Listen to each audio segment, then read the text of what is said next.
कधीच नाही चुकणार तुमचे फेवरेट टीव्ही शोज झी5 सोबत, तेही एकदम फ्री। बाबा काय बोलताय तुम्ही? बरोबरच बोलतोय मी। नाही बाबा, हे बरोबर नाहीये। आमचं 7 जन्मांचं नातं आहे आणि आम्ही आयुष्यभर साथ देणार आहोत एकमेकांना, हे आमचं ठरलंय। हे बघ, त्यांच्या वतीने तू नको बोलूस माझ्याशी।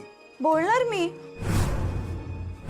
अर्थातच बोलणार बाबा। मी बायको आहे, त्यांची अर्धांगिनी आहे। त्यांचं काय म्हणणं आहे ते मला चांगलंच माहिती आहे। त्यांचं म्हणणं काय आहे ना, हे तुला सोडून आम्हाला सगळ्यांना कळलेलं आहे।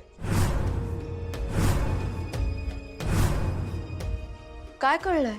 हेच की तू त्यांना त्या घरात परत यायला नकोयस। असं अजिबात नाहीये बाबा। अक्षरा, अगं तुझ्या डोळ्यावरची ती पट्टी काढ आणि जरा प्रॅक्टिकली विचार कर।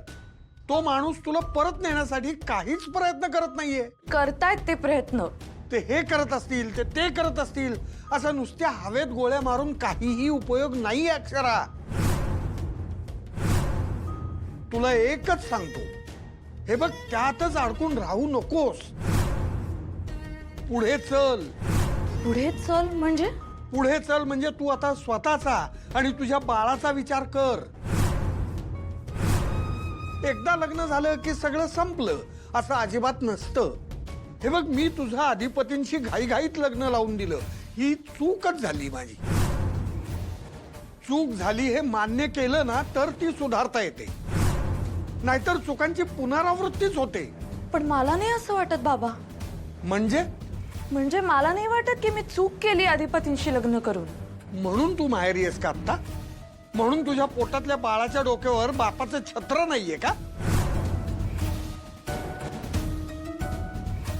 आई, अहो ऐका ना, तुम्ही थोडं शांत व्हा ना। आपण बोलू ना या विषयावर नंतर। नंतर बोलून सत्य बदलणार आहे का विद्या? सत्य हेच आहे की हिच्या बाळाच्या डोक्यावर बापाचं छत्र नाही। बाबा अहो, अधिपतींना माहीतच नाहीये ते बाबा होणार आहेत। छत्र कुठून धरतील ते बाळाच्या डोक्यावर? का माहित नाही आहे की त्यांना? कारण इमोशनली ते तुझ्यासाठी अवेलेबल नाहीत, कधीच नव्हते। त्यांना फक्त त्यांचं घर, त्यांची आई याच्या पलीकडे काहीच दिसत नाही, कुणीच दिसत नाही। ज्याच्या घरात आयुष्यात तुला बायको म्हणून, माणूस म्हणून, सून म्हणून अजिबात स्थान नाही, अशा घरात तुला बाळाला जन्म द्यायचा? शिक्षणाची चाड नसलेल्या घरात तुझं बाळ वाढावं असं तुला वाटतं? यांना काय झालंय? हे का एवढे चिडतायत? असं का बोलताय तुम्ही बाबा? त्या घरात नाही तर मग कुठे वाढणार माझं बाळ? तो मुद्दा वेगळा आहे, ती आत्ता बोलण्याची गोष्ट नाहीये। म्हणजे?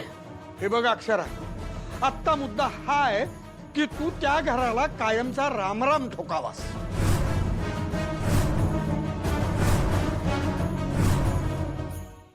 झी5 ॲप डाउनलोड करा आणि पहा सर्व एपिसोड्स एकदम फ्री।